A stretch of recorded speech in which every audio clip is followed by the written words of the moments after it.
শুভ সন্ধ্যা বাংলাদেশ। ঠিক কথা বলছি, নজরুল ইসলাম বিপ্লব। দেখছেন মুখোশ ইনসাইট টেলিভিশনের পর্দায়। আমাদের সাথে আছেন আমাদের অতিথি, অনেক চট্টগ্রাম উত্তর জেলার অনেক জনপ্রিয় মুখ, বিশেষ করে বিএনপি চেয়ারপারসন উপদেষ্টা জনাব গোলাম আকবর খন্দকার। আপনাকে দেখছি। আমরা সরাসরি প্রশ্নে চলে যাব। আমরা প্রশ্ন করব প্রথমে দ্বন্দ্ব নিয়ে। আপনার সাথে আমাদের দ্বন্দ্ব হবে এখন রাজনৈতিক দ্বন্দ্ব কিংবা আমাদের সংঘাত কিংবা কনফ্লিক্ট। জনাব আকবর খন্দকার, আপনি ইতিমধ্যে আপনি অনুভব করছেন যে বিএনপির সাথে আপনাদের যে মিত্র জামাতের একটা রাজনৈতিক দ্বন্দ্ব কিংবা এক ধরনের সমস্যা তৈরি হয়েছে, এবং তার পাশাপাশি আমরা যেটা দেখতে পাচ্ছি সেটা হচ্ছে নতুন রাজনৈতিক দল, বিশেষ করে তারুণ্যের প্রতীক যে রাজনৈতিক দল যারা এই জুলাই আন্দোলনে আপনাদের সাথে একটি অংশীদার, এবং সেই দলের সাথে আপনাদের বৈরিতা তৈরি হয়েছে, আপনাদের সাথে বৈরিতা তৈরি হয়েছে বিভিন্ন ইসলামিক দলগুলোর সাথে।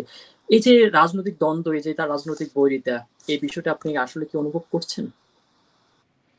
আমি আসলে একটু গোড়া থেকে শুরু করি। ঘটনা হচ্ছে, আমরা 17 বছর আগে স্বৈরাচারের হাসিনা বিরোধী আন্দোলন আমরা শুরু করি। দীর্ঘ 17 বছর আন্দোলন করি। আন্দোলনের চূড়ান্ত পর্যায়ে, আন্দোলন শুরু অবস্থায় অনেক দল আমাদের সাথে ছিল। অনেক শেষ পর্যায়ে অনেক দল আমাদের থেকে ছুটে যায়। তারা নিজস্ব স্টাইলে তারা আন্দোলন করেছে। সেই সময় হাসিনা বিরোধী আন্দোলন সব আন্দোলনের একটা চূড়ান্ত পর্যায়ে এসে কিছু সংখ্যক রাজনৈতিক দল আবার আন্দোলনে জয়েন হয়। তার মধ্যে ছাত্র জনতার নাম দিয়েও অনেকে জয়েন করেন। আন্দোলনে যোগ হওয়ার পরে আন্দোলনের তীব্রতা বাড়ে এবং আন্দোলনের একটা লক্ষ্য ছিল। সেই লক্ষ্যটা হচ্ছে স্বৈরাচার হাসিনার পতন। এক দফা এক দাবি, হাসিনা পদত্যাগ, হাসিনার পতন। ফাইনালি জুলাই অগাস্ট যে অভ্যুত্থান হলো, সেই অভ্যুত্থানের মাধ্যমে হাসিনার পতন হলো। হাসিনার পলায়নের পরে দেশে বর্তমান সরকার দায়িত্ব পালন করছে। আমাদের সেই সময় টার্গেট ছিল একটাই, হাসিনার পতন। এই সরকারকে আমরা চাই না। কেন চাই না? এই সরকার দুর্নীতিবাজ, দেশের সব গণতান্ত্রিক এবং কনস্টিটিউশনাল সকল প্রতিষ্ঠান ধ্বংস করে গিয়েছে। হাসিনার ইচ্ছা অনুযায়ী, চিন্তা অনুযায়ী বিচার বিভাগ, প্রশাসনিক বিভাগ সর্বস্তরে স্বৈরাচারী কায়দায় তার নির্দেশে চালানো হয়েছে এবং সেভাবে কাজ করেছে। দেশের মানুষ, তার সাধারণ মানুষ ভোট দিতে পারেনি। দিনের ভোট রাতে নিয়েছে। মানুষ গিয়ে ভোট দেওয়ার আগে কেন্দ্র কোনো লোক যায়নি। কেন্দ্রগুলি গরু ছাগল। আকবর, আমরা আমরা আমরা সেদিকে যাচ্ছি, আমরা তো সেটা জানি। সেই গল্পটা আমরা আসলে আমাদের অজানা নয়, এবং আমরা যে জায়গাটা দেখছি সেটা হচ্ছে আপনাদের দীর্ঘদিনের মিত্র। আমাদের টার্গেটটাই, সেই টার্গেটটাই আমি ওইটাই প্রেক্ষাপটটা বলতে চাচ্ছি। কেন আমরা হাসিনার পতনটা চেয়েছি? হাসিনার পতন মূলত চেয়েছি, দেশের মানুষ ভোট দিতে পারেনি। ভোট দিয়ে গণতান্ত্রিক সরকার ব্যবস্থা প্রতিষ্ঠা করতে পারেনি। ওই সরকার সব প্রতিষ্ঠান ধ্বংস করে দিয়েছে। সেই কারণে, তার স্বৈরাচারী কর্মকাণ্ডের কারণে সবাই একটা টার্গেট ছিল সরকারের পতন। সেই সরকারের পতন হয়েছে। ঐক্যবদ্ধভাবে সবাই করেছিল সেদিন। জুলাই অগাস্ট গণবিপ্লবের মাধ্যমে যে সরকার পতন হয়েছে, তখন একটা টার্গেট শেষ। এখন আমাদেরকে নতুন ভাবে, যে নতুন বাংলাদেশ বলা হচ্ছে, নতুন সরকার বলা হচ্ছে, যেভাবে ডাকুক, সে আগামী দিনে কিভাবে সরকার হবে, দেশ পরিচালনা করা হবে। ওই দেশ পরিচালনার বিভিন্ন জনের বিভিন্ন মত থাকতে পারে, মত আছে। বিএনপি আজকে দীর্ঘ প্রতিষ্ঠার পর থেকে 5টি সরকার গঠন করেছে, 5টি সরকারের অভিজ্ঞতা আছে। সেই অভিজ্ঞতার আলোকে এবং দীর্ঘদিনের সরকার পরিচালনায় সরকারি দল বিরোধী দল হিসাবে বাংলাদেশ জাতীয়তাবাদী দলের একটা অভিজ্ঞতা আছে। সেই অভিজ্ঞতার আলোকে আমাদের কিছু কর্মসূচি কর্মকাণ্ড আছে। আবার জামাত, এনসিপি বা অন্যান্য দলগুলো তাদেরও যারা এখনো পর্যন্ত ফরমেশন কমপ্লিটলি করতে পারেনি, হয়নি, তাদেরও একটা অবস্থান আছে। সেই অবস্থানের প্রেক্ষিতে এখন আগামী নির্বাচন কিভাবে হবে, নির্বাচনে অংশগ্রহণ কিভাবে করা হবে, সরকার কিভাবে হবে, এই সব বিষয় নিয়ে যে সংস্কার হচ্ছে, সংস্কারের কর্মকাণ্ডে সবার মতামত দিচ্ছে, বাংলাদেশ জাতীয়তাবাদী দলও মতামত দিচ্ছে। কিন্তু কিন্তু জনাব আকবর সাহেব, সংস্কার তো হচ্ছে যতটুকু না, তার চেয়ে বড় কথা হচ্ছে দুদু সাহেব তো প্রস্রাব করে দিচ্ছে, এনসিপি কে তো বাসিয়ে নিয়ে যাচ্ছে। তারপরে আপনাদের সালাউদ্দিন সাহেব থেকে শুরু করে অনেক নেতাদের যে বক্তব্য, সে বক্তব্যের সাথে মনে হচ্ছে না যেন আপনাদের যে রাজনৈতিক মাঠে আপনারা যে একটা একক আধিপত্য যে বিস্তার, সে বিস্তারকে জায়গাটা থেকে আপনার একটা অহংকারী ভাব চলে এসেছে। এখন সেই জায়গাটা থেকে আপনারা এখন চাচ্ছেন না যে আসলে don't care Jamaat, don't care NCP, যে জায়গাটা, সেই জায়গাটা নয় কি আসলে?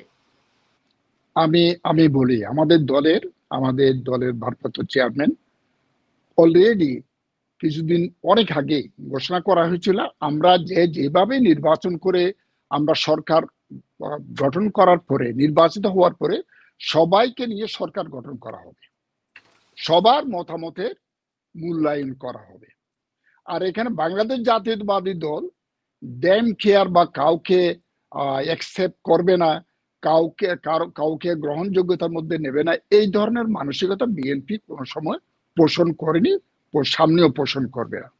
সবাইকে নিয়ে এই দল, এই সরকার যদি এই দেশের কর্মকাণ্ড যদি পরিচালনা করতে হয়, সবার মতামতের ভিত্তিতেই করবে, যেটা অ্যাকসেপ্টেবল অবস্থায়, যে যতটুকু আছে যার, সেই অবস্থার মধ্যে থাকতে হবে। আমি মনে করি বাংলাদেশ জাতীয়তাবাদী দলের যে নীতি, সবাইকে নিয়ে সবার অংশগ্রহণের মাধ্যমে যে কনস্টিটিউশন বলা হোক, টোটাল সামগ্রিক সংস্কার বলা হোক, সেই সংস্কারের কর্মকাণ্ড কর্মসূচি সবগুলি সবার অংশগ্রহণের মাধ্যমে করা হচ্ছে সেভাবে। এখন এখন সেই জায়গাটা থেকে আমরা যদি একটু বলে রাখি যে এনসিপির সাথে আপনাদের যে দ্বন্দ্ব, বিশেষ করে হাসনাত আব্দুল্লাহ যে অভিযোগটা করেছে যে আপনাদের আওয়ামী লীগের টাকা দিয়ে কিন্তু বিএনপি চলছে, তার পাশাপাশি বিশেষ করে ইসরাক সাহেবের যে মেয়রের যে জায়গাটা, আসনটা নেওয়ার ক্ষেত্রে, মেয়রের উনি এটা মেয়র হিসেবে উনি কাজ চালু করার ক্ষেত্রে যে উপদেষ্টাদের সাথে যেটা বইতে তৈরি হয়েছে, সেই বইটার জায়গাটা থেকে এনসিপির সাথে যে আপনাদের সংঘাত, সেই জায়গাটা আমরা যদি আপনাদেরকে একটু উদাহরণ দিয়ে থাকি, সেটা হচ্ছে যে জামাতের সাথে আপনাদের যে সমস্যাটা হয়েছে, সেটা হচ্ছে আপনার আটগড়ির একটি কলেজের পরিচালনা পরিষদের অভিভাবক সদস্য পদ নিয়ে বিএনপি ও জামাতের নেতাকর্মীদের মধ্যে বিরোধ তৈরি হয়েছে। বিরোধের জের ধরে দুই পক্ষ একে অপরের উপর হামলা, দলীয় কার্যালয় ভাঙচুরের অভিযোগ তুলেছে। এবং কিছুক্ষণ আগে আপনাদের বিশেষ করে খুলনাতে, যেটা আমরা এখনো পর্যন্ত এই তথ্যটা নিশ্চিত করতে পারিনি, খুলনাতে আপনাদের একজন যুবদল নেতাকে কিন্তু রক কেটে দেওয়া হয়েছে, হত্যা করা হয়েছে।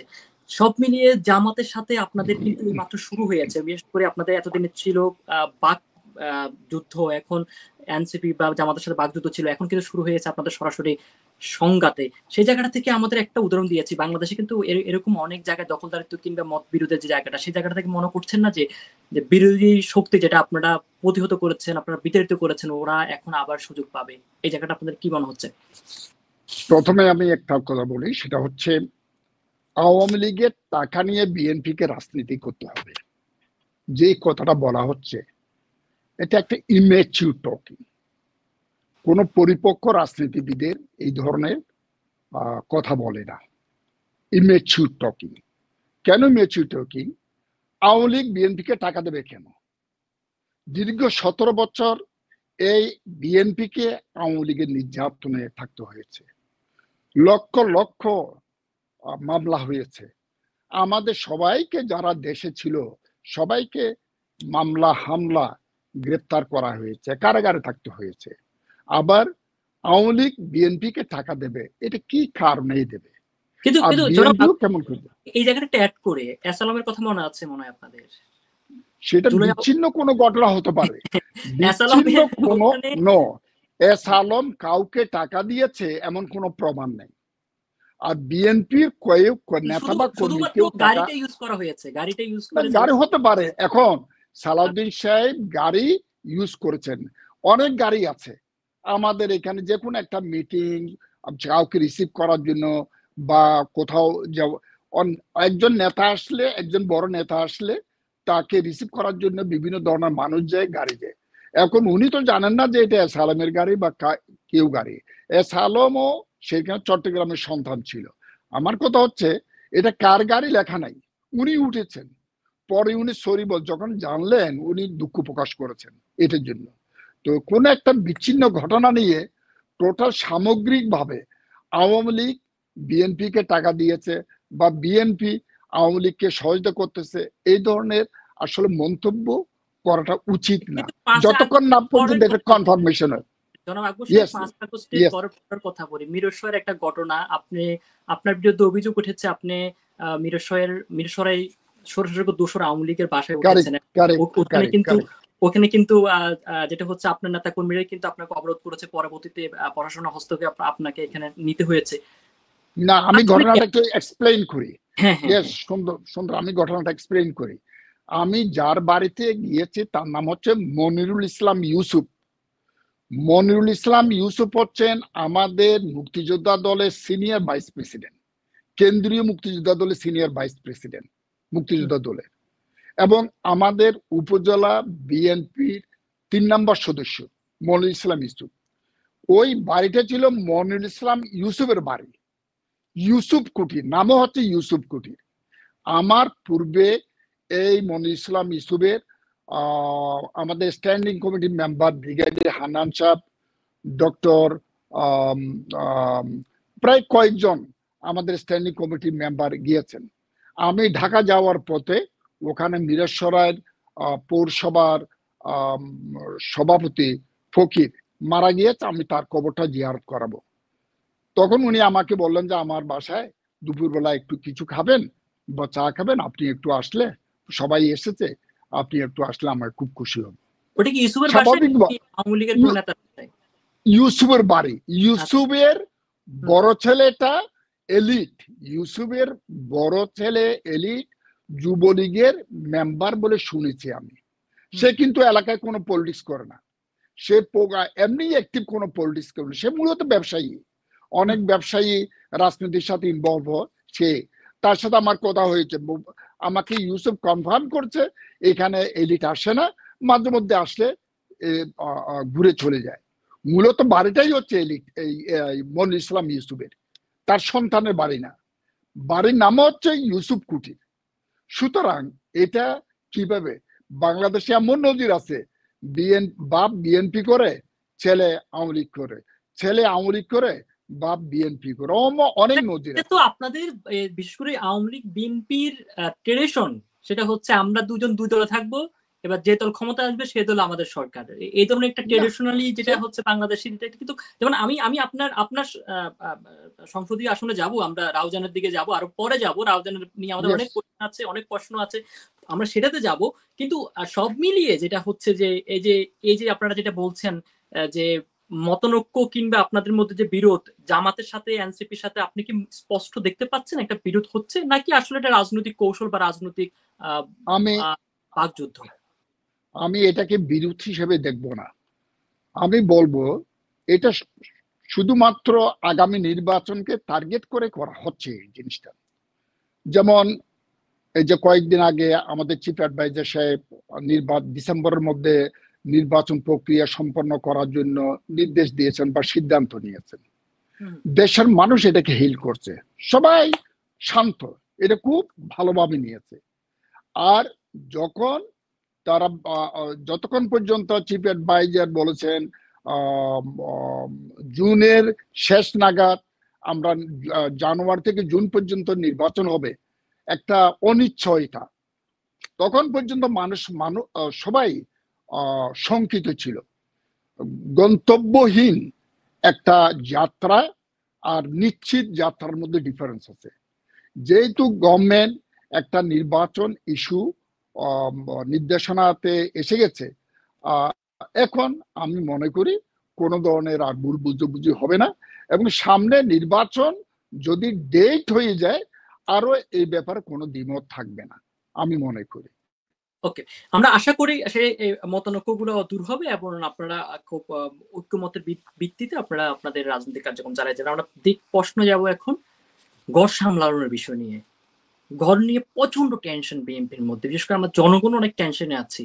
কিভাবে ঘর সামলাবেন, কিভাবে ঘরকে নিয়ন্ত্রণ করবেন, কিভাবে ঘরের যে নিয়ন্ত্রণহীন যে ব্যবস্থাপনাটাকে কিভাবে গুছিয়ে, যেটা হাসিনা সরকার করে গেছে সেই জায়গাটা থেকে আপনারা কিভাবে সুন্দর একটা জায়গায় যাবেন। আমরা একটু আপনাদেরকে তথ্য দিচ্ছি, সেটা দর্শকের উদ্দেশ্যে। সেটা হচ্ছে গত 11 মাসে প্রায় 4 থেকে 5 হাজারের মতো নেতাকর্মীর বিরুদ্ধে সাংগঠনিক ব্যবস্থা নিয়েছে বিএনপি। এবং সেক্ষেত্রে যেটা হচ্ছে, আমরা যদি আরেকটু ডিটেলসে যাই, আমরা আমাদের কাছে তথ্য আছে, আমরা একটু যদি একটু কথা বলি।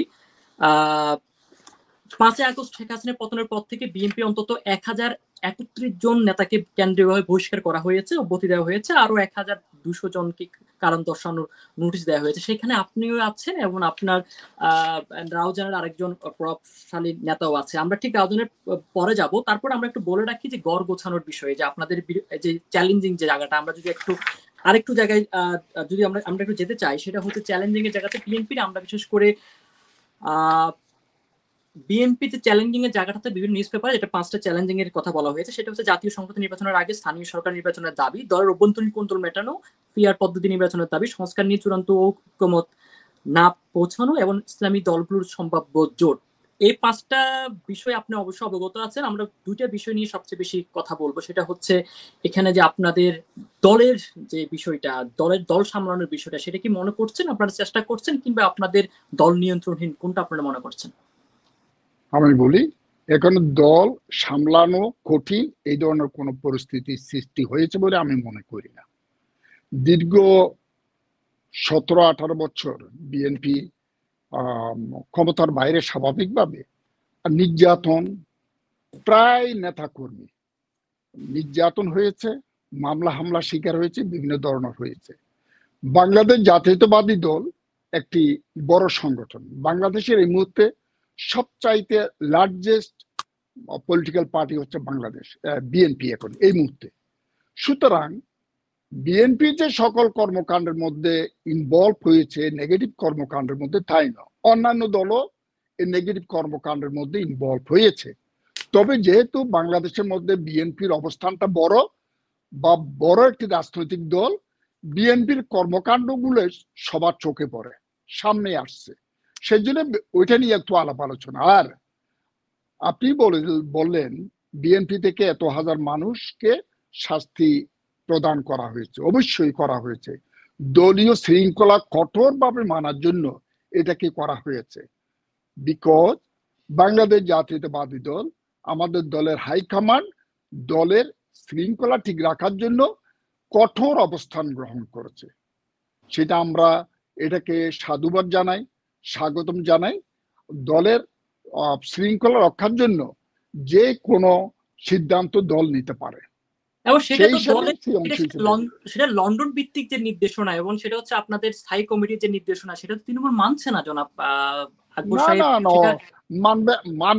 যদি যদি না মানে, যারা মানছে না তাদের জন্য এটা প্রয়োগ করা হচ্ছে। আর বাংলাদেশ জাতীয়তাবাদী দলের কি 4000-5000 মানুষই আছে, নেতাকর্মী আছে, লক্ষ লক্ষ নেতাকর্মী আছে।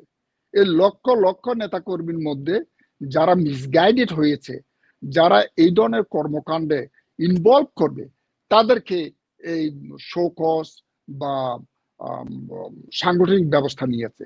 আর সাংগঠনিক ব্যবস্থা নেওয়া এটা সংগঠনের একটা প্রক্রিয়ার অংশ বিশেষ, এটা তেমন কোনো কিছু আমি মনে করি না। এবং সেই জায়গাটা থেকে আমরা যদি আপনাকে একটু বলে রাখি, সেটা হচ্ছে পিয়ার পদ্ধতি। আমরা ঠিক সংঘর্ষ বা সংঘাত কিংবা ঘর গোছানোর জায়গাটা আমরা একটু রাউজানের বিষয়ে আমরা কথা বলবো, তখন আপনাকে আমরা কিন্তু অনেক সুন্দর করে প্রশ্ন শিওর করতে পারবো। আমরা ঠিক শিওর শিওর প্রশ্ন করবো পিয়ার পদ্ধতি, অর্থাৎ সংখ্যানুপাতিক যে পদ্ধতি নির্বাচনের ক্ষেত্রে, সেটা কিন্তু বিএনপির জন্য অনেক বেশি সংকার। এবং বিশেষ করে ইসলামী আন্দোলনের একটা সমাবেশে কিন্তু এটা নিয়ে অনেক বেশি জোর দাবি এসেছে। ওখানে কিন্তু আপনারা বিএনপি দাওয়াত পাননি, এবং যারা এনসিপি গিয়েছে, জামাত গিয়েছে ওখানে, এবং পিয়ার পদ্ধতি নিয়ে প্রচন্ড পরিমাণ মাথা ব্যথা শুরু হয়েছে। এই জায়গাটা থেকে আপনারা মনে করছেন যে আগামী নেতৃত্বের ক্ষেত্রে বা আপনাদের গণতান্ত্রিক উপায়ে বা ওকে আপনার দলীয় ভাবে ওকে আপনারা এক ধরনের ক্ষতির সম্মুখীন ঠিক হচ্ছেন? আছে ঠিক আছে আমি একটা কথা বলি, আমরা যে 17 বছর আন্দোলন করেছি, আমরা কি পিয়ার পদ্ধতির জন্য করেছি? 17 বছর যে আমরা আন্দোলন সংগ্রাম বা কমন টার্গেট শেখ হাসিনার পতন কি কেন করেছিলাম? এটার পরে পিয়ার পদ্ধতি তে যাব, পিয়ার পদ্ধতি খুব ভালো পদ্ধতি, এছাড়া আর কোনো পদ্ধতি নেই। এই কারণে কি আমরা যৌথভাবে একটা টার্গেট নিয়ে আমরা সেদিন এগিয়ে গিয়েছিলাম, সরকারের পতন করেছিলাম না? কিন্তু এখন আমরা তো সেটা দেখতে করিনি। পাচ্ছেন এরকম একটা তারা ওকে যুক্তি। ওকে আমি বলি, লেট মি ফিনিশ। আমার কথা হচ্ছে, পিয়ার পদ্ধতি আজকে বাংলাদেশের স্বাধীনতার 50 বছর হয়ে গেছে, এতদিন পরে পিয়ার পদ্ধতি কথা কেন আসলো? পিয়ার পদ্ধতি যারা অসহায় রাজনীতি, যাদের সংসদে যাওয়ার আর কোনো উপায় নেই, জনগণের ভোটে সংসদে প্রতিনিধিত্ব করার উপায় নেই, তারাই পিয়ার পদ্ধতির পক্ষে একত্রিত হওয়ার চেষ্টা করতেছে। আর পিয়ার পদ্ধতির জন্য দেশের মানুষ আন্দোলন সংগ্রাম করেনি। মূলত আমরা নিজের ভোট নিজে দিয়ে একটি গণতান্ত্রিক সরকার প্রতিষ্ঠা করার জন্য, এবং পরবর্তীতে যোগ হলো আমাদের যে হাসিনা যে ইনস্টিটিউশন গুলো ধ্বংস করে দিয়েছে, সেটাকে নতুন ভাবে সংস্কার করে আমরা নতুন পথে আমরা বাংলাদেশ চলবে। এই কারণে পিয়ার পদ্ধতি নিয়ে অনেকগুলো প্রশ্ন আছে। আর যেমন জার্মানির মধ্যে পিয়ার পদ্ধতির কিছু অংশ চালু আছে। জার্মানিতে তারা শিক্ষিত। আমাদের পিয়ার পদ্ধতি বলেন আর সংস্কার বলেন, আমাদের মনের মানসিকতা পরিবর্তন করতে হবে। মনের সংস্কার যদি না হয়, কোনোদিনই পিয়ার পদ্ধতি বলেন আর এখনকার সংস্কার বলেন কোনো কাজ হবে না। আমার যে লাউ সে কদু হয়ে থাকবে। কেন?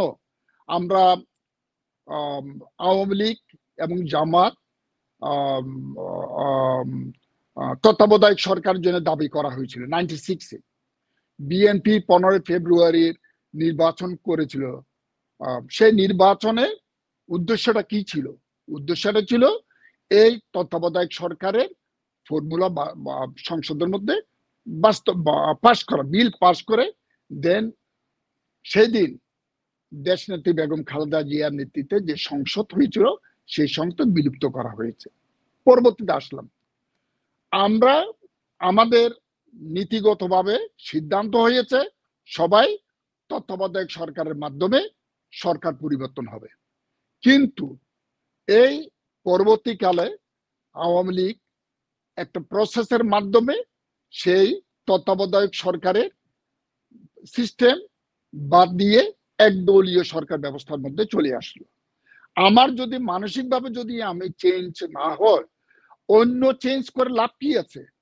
আমাদেরকে আমাদের পরিবর্তন করতে হবে, প্রথমে মানসিকতা, তারপরে সরকারের অন্যান্য সংস্কার করে আমাদের পরিবর্তন আনতে হবে আমি মনে করি। শুধু আমরা সংস্কার করলাম আর অন্য মানসিকভাবে আমরা যদি চেঞ্জ না হয়, পরবর্তীকালে যে কোনো সরকার, এখন অনেকগুলো সংস্কার হচ্ছে, সংস্কারের দাবি হচ্ছে, যদি কোনো দল সরকারে গিয়ে যদি সেইগুলো যদি যথাযথ বলে মনে না করে যদি বাদ দেওয়া হয়, তখন আপনারা কি করবেন? সরকার কি করবে? জনগণ কি করবে? হয়তো কিছুক্ষণের জন্য একটা আন্দোলন করবে, হয়তো মিছিল মিটিং করবে, তারপর সব ঠান্ডা হয়ে যাবে।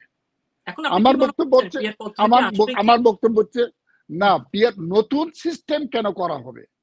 পিয়ার আমরা মনে করি পিয়ার পদ্ধতি বলুন আর স্থানীয় সরকার নির্বাচন বলুন, নির্বাচনকে ডিলে করার জন্য একটা প্রক্রিয়া।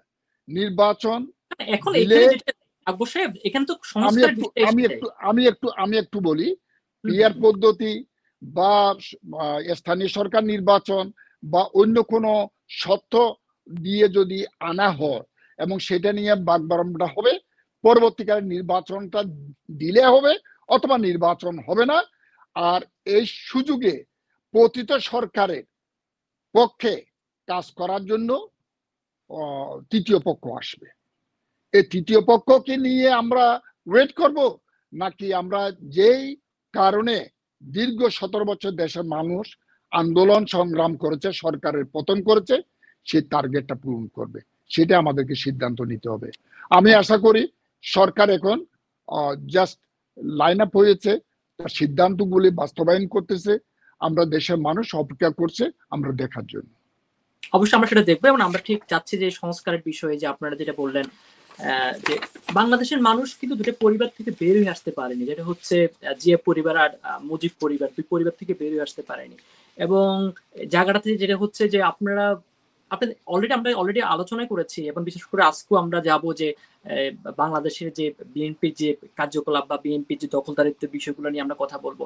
সব মিলিয়ে কি আপনি কি মনে করছেন না, একটা সুষ্ঠু সংস্কার না হলে, একটা ধারাবাহিক একটা স্মার্টনেস না আসলে দেশের রাজনীতিতে, সেই ক্ষেত্রে আমরা ঠিক ওই শেখ হাসিনার সরকারের আমলের যে জায়গাগুলো, সেই জায়গাগুলো আমরা দেখতে পাবো, এবং সেই জায়গাটাতে কি আপনি মনে করছেন?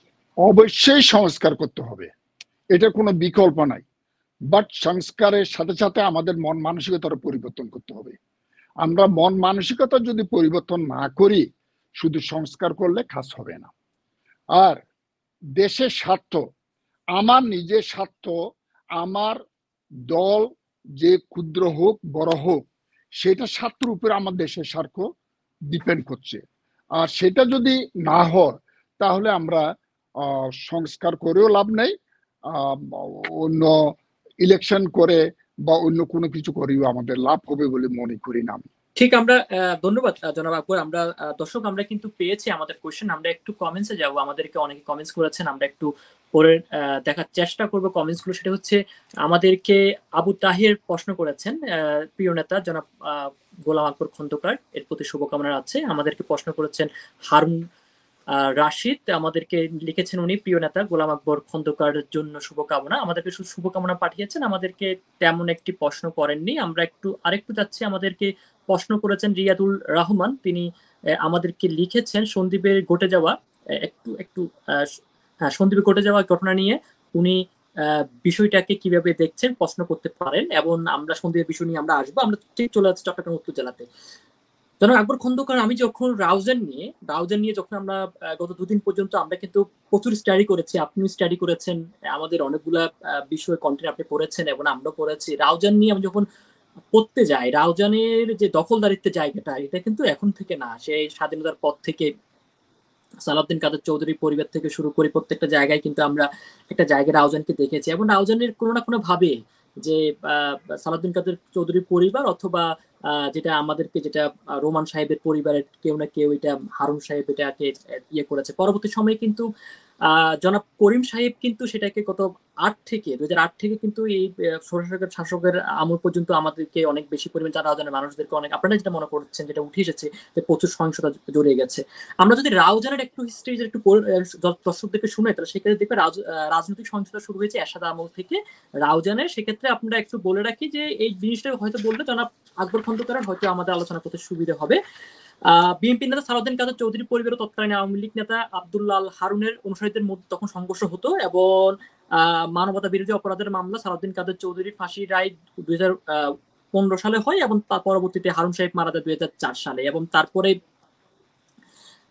এই যে জায়গাটা, সেই জায়গাটা থেকে আমরা একটু ধরে রাখি যে এরপর করিম সাহেবের কথা আসি, এবং তারপর তার আগে 1996 সালে কিন্তু আপনি সংসদ সদস্য হয়েছিলেন মাত্র অল্প সময়ের জন্য। এরপর করিম সাহেব দীর্ঘ সময় কিন্তু রাউজানে রাজত্ব করেছে। এরপরে রাউজানের হাতটা বদল হয়ে এই জায়গাটা কিন্তু আপনার কাছে গিয়েছে, এবং আপনি এবং গিয়াসউদ্দিন কাদের চৌধুরীর মধ্যে এখন যে সংঘর্ষ চলছে, দুটা জিনিস কিন্তু খুব মারাত্মক ভাবেই কিন্তু আমাদেরকে ভোগাচ্ছে। বিশেষ করে মাত্র 5 আগস্টের পরে 13টা হত্যাকাণ্ড ঘটেছে, তার মধ্যে 10টাই হচ্ছে রাজনৈতিক হত্যাকাণ্ড, এবং তার মধ্যে 3টাই হচ্ছে যুব দলের, যেটা গিয়াসউদ্দিন কাদের চৌধুরী সেটা বলেছেন, সেটা আপনার দলের লোক করেছে।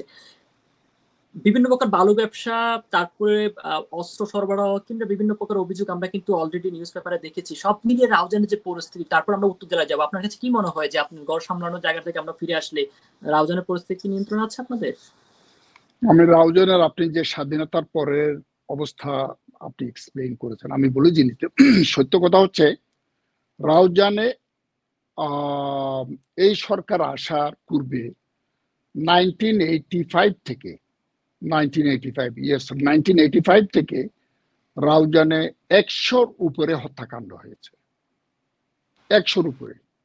সেই সময় জাতীয় পার্টি ক্ষমতায় ছিল, ছাত্রলীগ, সাধারণ জনগণ থেকে শুরু করে শিক্ষার্থী সহ 100-র উপরে হত্যাকাণ্ড হয়েছে। এই হত্যাকাণ্ড কারা করেছে সেটাই তখন এনডিপি একটা দল ছিল, এনডিপির নেতৃত্বে হয়েছিল সে হত্যাকাণ্ড গুলা, এটা সবাই জানে, এনডিপির নেতৃত্বে হয়েছিল। এরপরে 91-এর পরে ক্ষমতা আসলো বিএনপি, তারপরে এরপরে ফজল করিম এমপি হলো। ফজল করিম এমপি থাকা অবস্থায় ওখানে একছত্র তার অবস্থান ক্রিয়েট করেছে। কি অবস্থান? দলীয় অবস্থান না, নিজস্ব অবস্থান। যারা আওয়ামী লীগ করেছে তারাও কিন্তু ওখানে কাজ করতে পারেনি বা থাকতে পারেনি বা রাজনীতি করতে পারেনি, অনেক প্রমাণ আছে এখানে। সেই সময় তার কথায় যেটা হচ্ছে যে ওখানে কোনো ইলেকশন হয়নি, নির্বাচন হতো না, ইউনিয়ন পরিষদের মনোনয়ন কেনা বেচা হতো 50 লাখ 25 লাখ, চেয়ারম্যান নাকি 40-50 লাখ, আর মেম্বাররা 15 লাখ 20 লাখ করে করে হতো। কোনো ভোট হতো না, তার নমিনেশনটাই ভোট যেটা হতো। আমার কথা হচ্ছে সেইখানে সেই সময় বাণিজ্য সবকিছু হয়েছে, ব্রিকফিল্ড থেকে শুরু করে সরকারি ঠিকাদারের কাছ থেকে হচ্ছে, সবকিছু করা হয়েছে।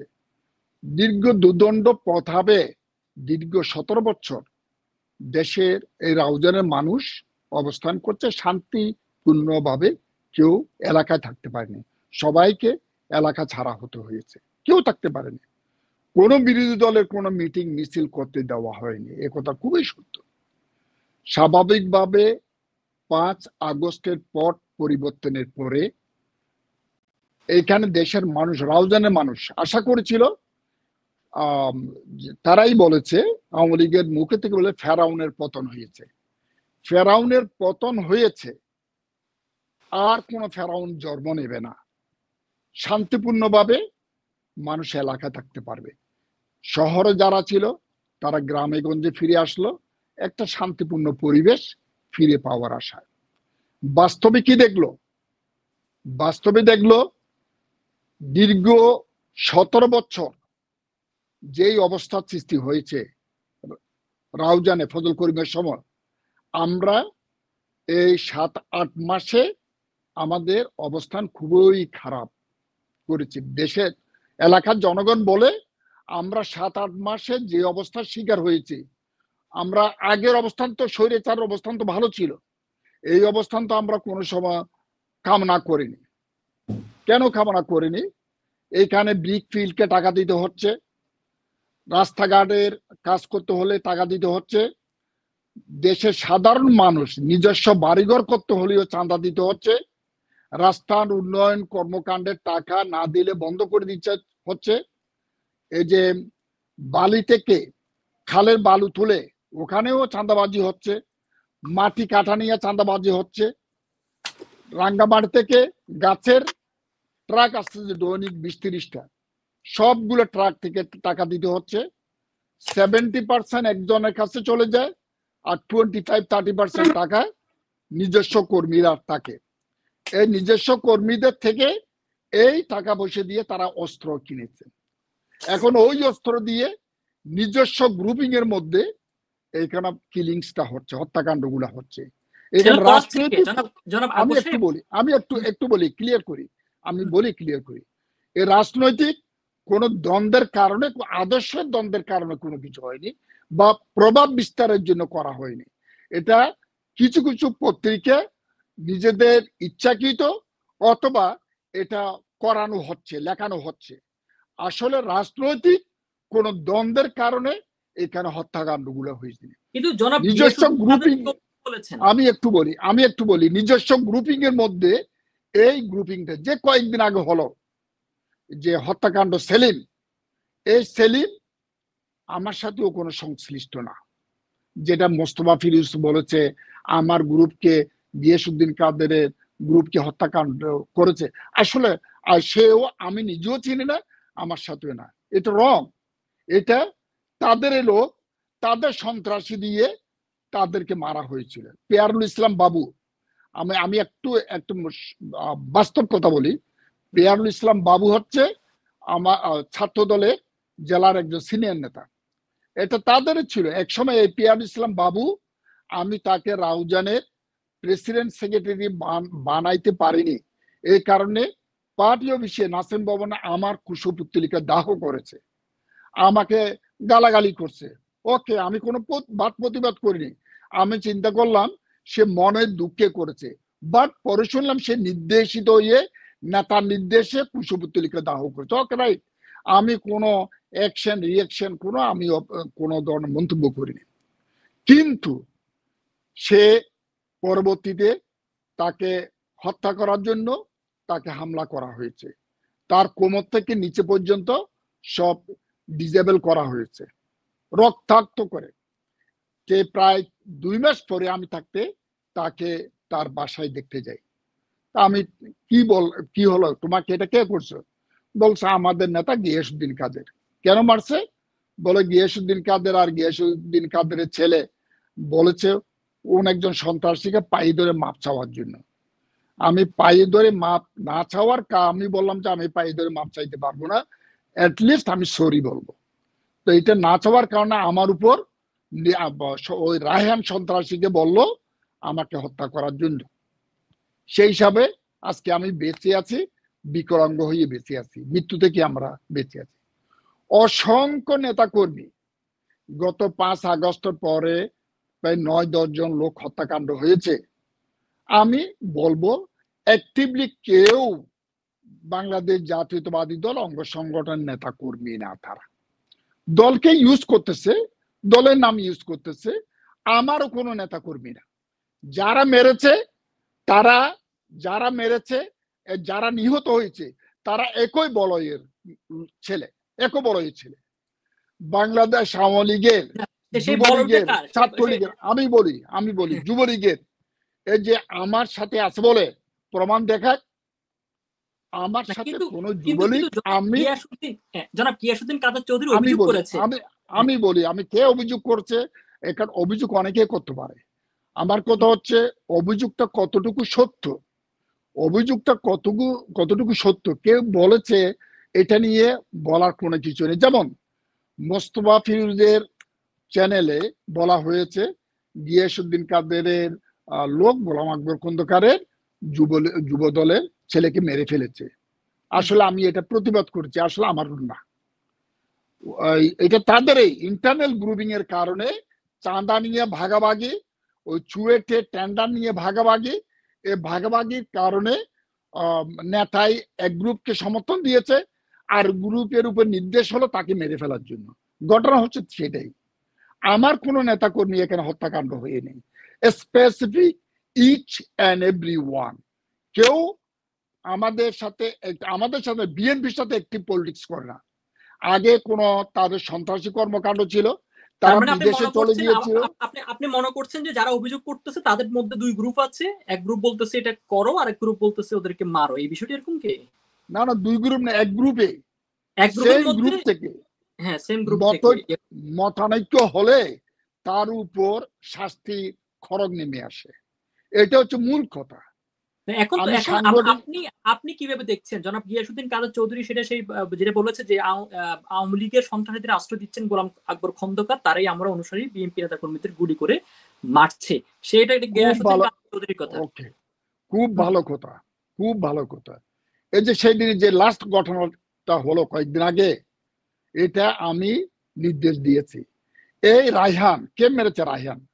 রায়হানের ফেসবুকে যান আপনি, ওখানে কার ছবি, ফেসবুক প্রোফাইলে কার ছবি, আমার ছবি তো নাই। আমার অনুসারী বা আমার যদি কোনো কিছু হতো, সে মূলত যুবলীগের ক্যাডার। সে যুবলীগ 5 আগস্টের পরে, পট পরিবর্তনের পরে সে এখন পরিবর্তন হয়ে গেছে।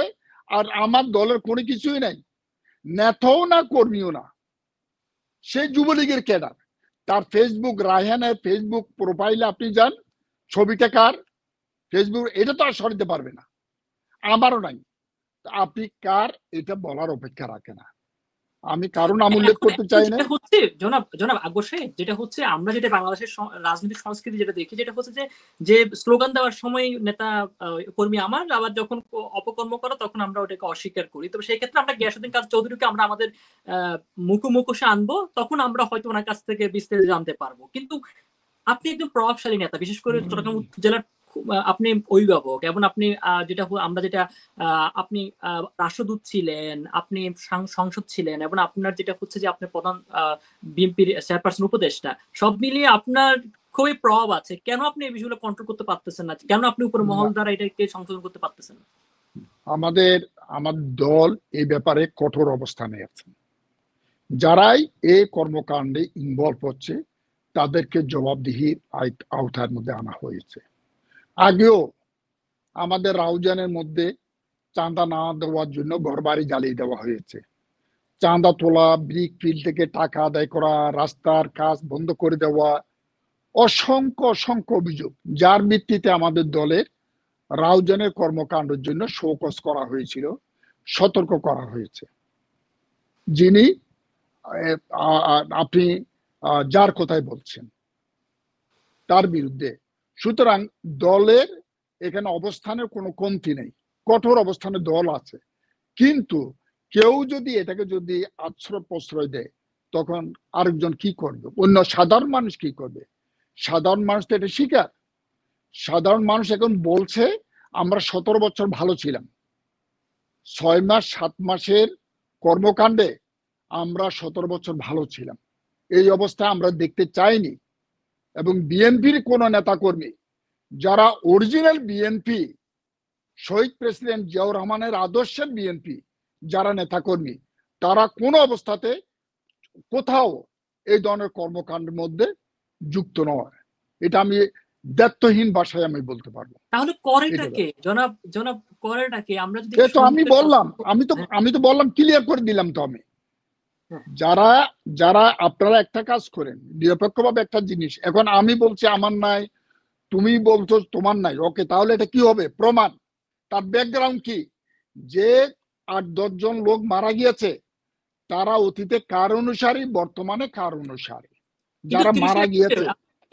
আমি একটু বলি, একটু ক্লিয়ার করি। যারা হত্যাকাণ্ডের শিকার হয়েছে আর যারা খুনি, সে খুনির ব্যাকগ্রাউন্ডটা কি, তারা কার সাথে ছিল, এখন কার সাথে আছে, এটা ক্লিয়ার হয়ে যাবে।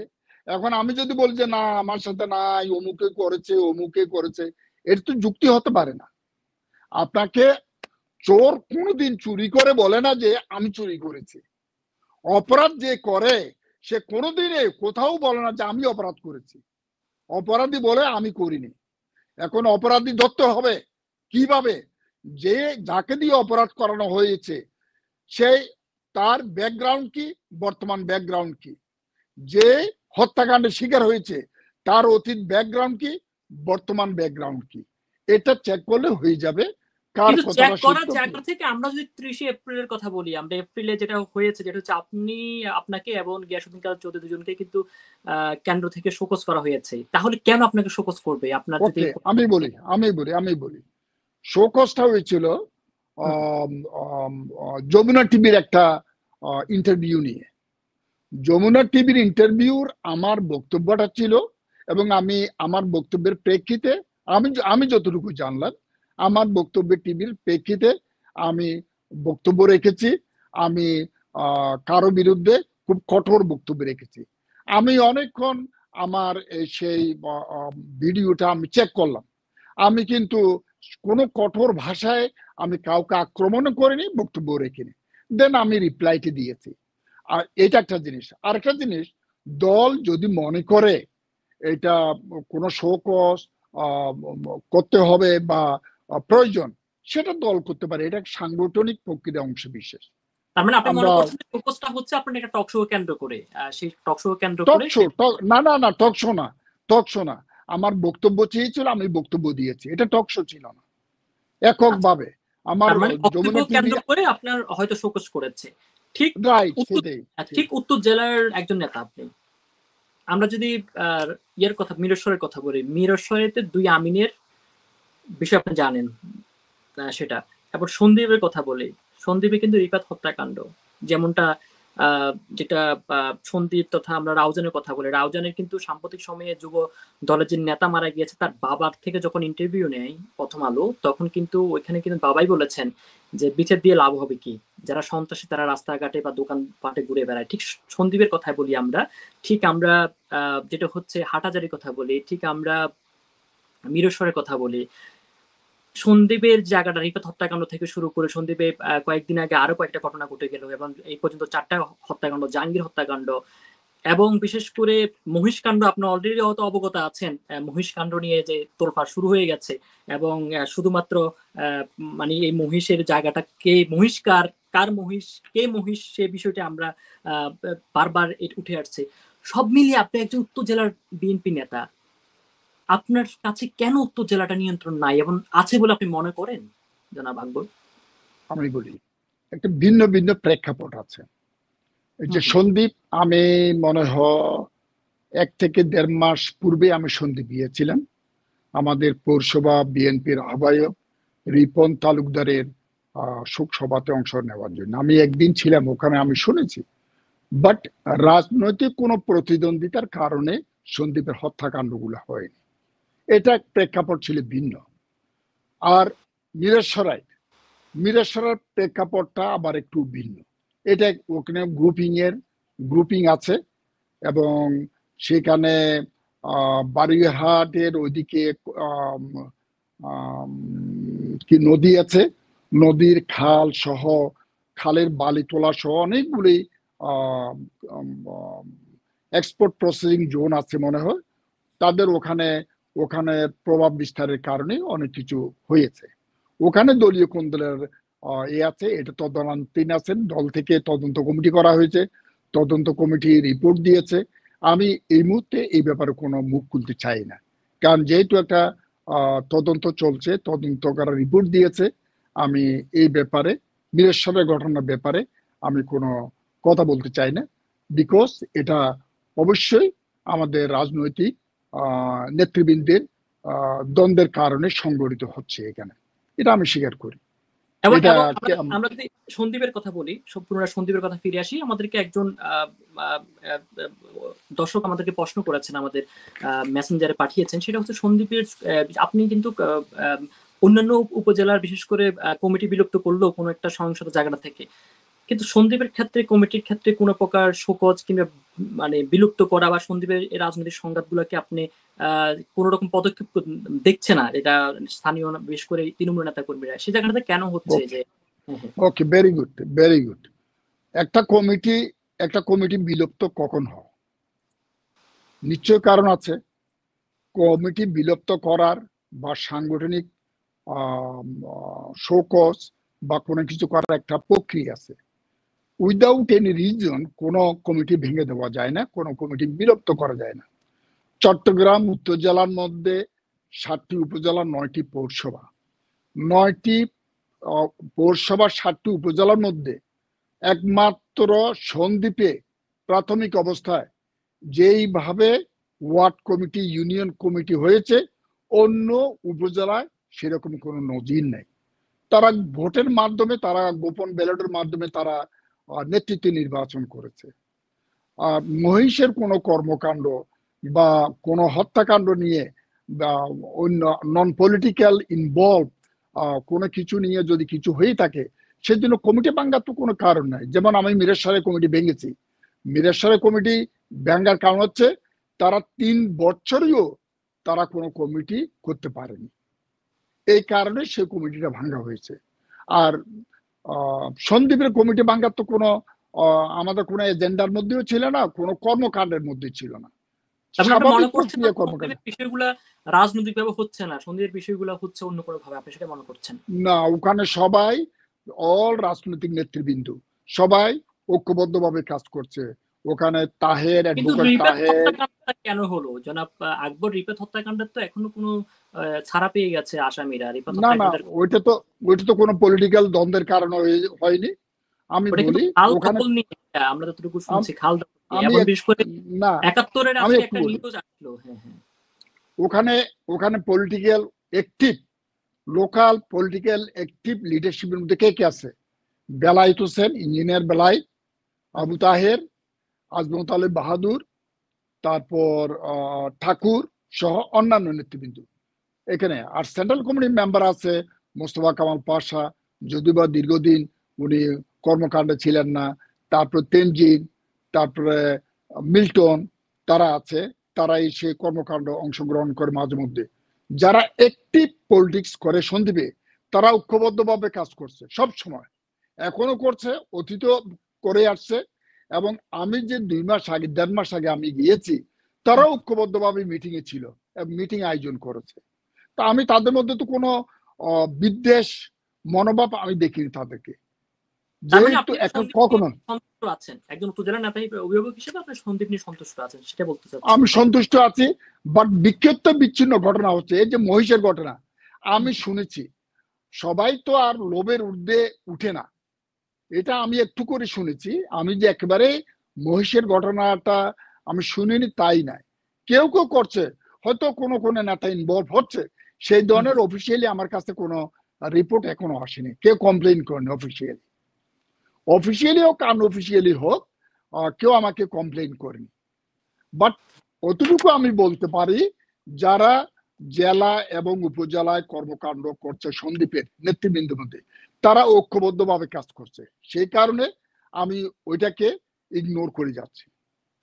তার মানে আপনি সেই জায়গাটা থেকে এখন আমরা আসেন বিচার বহির্ভূত হত্যাকাণ্ড, যেমন যেটা হচ্ছে আমরা হত্যাকাণ্ড হচ্ছে, হোক সেটা রাজনৈতিক সংঘাত, হোক সেটা দলীয় কোন্দল, যেটা বলি না কেন, এবং সেই ইতিহাসটা যদি আমরা রাউজানের দিকে একটু আবার পুনরায় ফিরে যাই, সেটা হচ্ছে 1969 যেটা হচ্ছে 89 সালে ছাত্রলীগের বিশেষ করে 2 জন কর্মীকে হত্যা করা হয়েছে। 1993 সালে টিটু বিশ্বাস ও বিটু বিশ্বাস নামক 2 ভাইকে হত্যা করা হয়েছে। 1994 সালে ইকবাল হোসেন খোকন, গিয়াসউদ্দিন জামিন 2 জনকে হত্যা করা হয়েছে। এবং 1999 সালে তৎকালীন উপজেলা ছাত্রলীগের এখন নিষিদ্ধ ঘোষিত ছাত্রলীগের যেটা দেরুল আলম নামে একজনকে গুলি করে হত্যা করা হয়েছে। এবং সাম্প্রতিক সময়ে 15ই মার্চ যেটা কুপিয়ে খুন করা হয়েছে যুবদল দলের কর্মী কমল উদ্দিনকে। এবং কয়েকদিন আগের কথা যেটা হচ্ছে আপনার 6 তারিখের কথা, সেটা হচ্ছে রাউজানের অটোরিকশা করে বোরকা করে এক অস্ত্রধারী খুন করা হয়েছে। সন্দীপের কথা বলি, মিরেশ্বরের কথা বলি, হাটাজারির কথা বলে, সব মিলিয়ে বিচার হচ্ছে না কেন? এই যে দীর্ঘ একটা যে একটা ধারাবাহিকতা, আওয়ামী লীগের আমলে বলি, বর্তমান বলে, সব মিলিয়ে বিচার হচ্ছে না। আপনার হচ্ছে কি মনে হয়, এটা কি রাজনৈতিক প্রভাব নাকি আমাদের বিচার সীমাবদ্ধতা বিচারের, কোনটা? আমি বলি, প্রথমে আমার দলগত অবস্থানটা বলি। আমার দলগত অবস্থান হচ্ছে, দলের যত বড় নেতা হোক না কেন, যে ইনভলভ, যদি কারো ইনভলভ থেকে থাকে, দলের হাইকমান্ড এটাকে খুব স্ট্রিক্ট, এটা ব্যাপারে আনকম্প্রোমাইজ, কোনো কম্প্রোমাইজ এখানে করা হচ্ছে না, করবিও না। দেন আমরা সাক্ষী প্রমাণ ভিত্তিতে যদি প্রশাসন, সেটা মামলা হচ্ছে, মামলা হয়ে সেটা অবশ্যই প্রশাসনের ব্যাপার, বিচারালয়ের ব্যাপার, এটাকে আমরা তো আর কোনো কিছু এই মুহূর্তে কিছু বলতে পারবো না। অবশ্য হওয়া উচিত, তবে কোনো হত্যাকাণ্ড আর আমরা কেউ এটা অ্যাকসেপ্ট করব না, এবং আগামীতেও করব না। তবে হত্যাকাণ্ড দুর্ভাগ্যজনক, এখনো দেশের মানুষ এই হত্যাকাণ্ডের কাহিনী শুনতে হচ্ছে, আমাদেরকে ফেস করতে হচ্ছে। ইভেন এমনকি রাউজানের মধ্যে কয়েকদিন আগে মুসা হত্যাকাণ্ড হয়েছে। মুসা হত্যাকাণ্ড যারা আসামি ছিল, সেই আসামি হচ্ছে আওয়ামী লীগের ব্যবসায়ী, আওয়ামী লীগের। সেই ব্যবসায়ী থেকে জৈনক বেশ ভালো অ্যামাউন্টের টাকা নিয়ে সে মামলাটা না চালানোর জন্য ব্যবস্থা করা হচ্ছে, মুসা হত্যাকাণ্ড। তাহলে এইসব হত্যাকাণ্ড বিচার কি করতে গিয়ে হবে? এইসব হত্যাকাণ্ডের বিচারগুলো করতে গিয়ে হবে। কেন হচ্ছে না মনে হচ্ছে? আপনার কাছে কেন মনে হচ্ছে না? সেই আওয়ামী লীগের আমল বলি, বিএনপির আমল বলি, আপনারাও কিন্তু ক্ষমতায় ছিলেন। এখনো আপনারা অবশিষ্ট এক ধরনের একটা ক্ষমতায় আছেন। সব মিলিয়ে কেন হচ্ছে না? এই যে আজকে দেখলেন তো যেটা হচ্ছে ডাকাতে। ঢাকাতে একটা হত্যাকাণ্ড, ইট মেরে মেরে তাকে মেরে ফেলা হয়েছে। সেটা আপনি মনে হয় ফুটেজটা অলরেডি দেখেছেন, আমাদের টক শোর আগের কথা যেটা আমরা আমি আমি দেখেছি। এটা দেখিনি। হ্যাঁ, আমি দেখিনি এটা হয়তো দেখিনি। আমরা আমরা সেটা হচ্ছে হয়তো টক শো নিয়ে বিজি ছিলাম বিধায় হয়তো আমাদের নজরে আসেনি। সব মিলিয়ে এই যে হত্যাকাণ্ডগুলা কি মনে হচ্ছে আপনার কাছে যে আসলে কি এই ধরনের ধারাবাহিকতা আমরা যে ৫ই আগস্টে একটা চেতনার যে জায়গাটা বলি, আমরা ৫ই আগস্টের পরে আমাদের যে জায়গাটা বলি, সব মিলিয়ে এই জায়গাটা কি মনে হচ্ছে? পাশাপাশি আপনি রাউজানের কথা বলি। রাউজানে যেটা বললেন আপনি যে আপনি নিজে স্বীকার গেছেন যে সুন্দর করে স্পষ্ট বলেছেন। এটা খুব দারুণ কথা যে ওখানে কিন্তু সাধারণ জনগণ বলছে ৫ই আগস্টের আগেই ভালো ছিলাম। এই জায়গাটা থেকে রিকভারি বা সব মিলিয়ে কি মনে হয় আপনার কোন পদক্ষেপ আপনি একজন যেটা হচ্ছে উত্তর জেলার অভিভাবক হিসেবে প্লাস আপনি একজন রাজনৈতিক নেতা হিসেবে কিভাবে সামলাবেন এই বিষয়গুলো ভবিষ্যতে? আমি একটু বলি। আমি 1965 থেকে আমি রাজনীতিতে অ্যাক্টিভলি কাজ করছি। তখন আমি পূর্ব পাকিস্তান ছাত্র ইউনিয়নে ছিলাম। এরপরে দেশ স্বাধীন হলো। স্বাধীনতার পরে শহীদ প্রেসিডেন্ট জিয়াউর রহমান যখন চট্টগ্রাম সার্কিট হাউসে বাংলাদেশ জাতীয়তাবাদী দল প্রতিষ্ঠা করলেন, সেই সময় থেকে ওই সময় ওখানে উপস্থিত ছিলাম এবং আমি অ্যাক্টিভলি বাংলাদেশ জাতীয়তাবাদী দলের কাজ করে আসতেছি জন্মলগ্ন দেশের দল প্রতিষ্ঠার পর থেকে। আমি কোনোদিন সন্ত্রাসকে প্রশ্রয় দিইনি। আমার হাতে কোনো রক্তের দাগ নেই। আমি যদি সন্ত্রাসী করতাম আমার বহু রেকর্ড থাকতো। আমি কোনো সন্ত্রাসী আমার কারণে রাউজানে কোনো মায়ের বুক খালি হয়নি, কোনো হত্যাকাণ্ড হয়নি।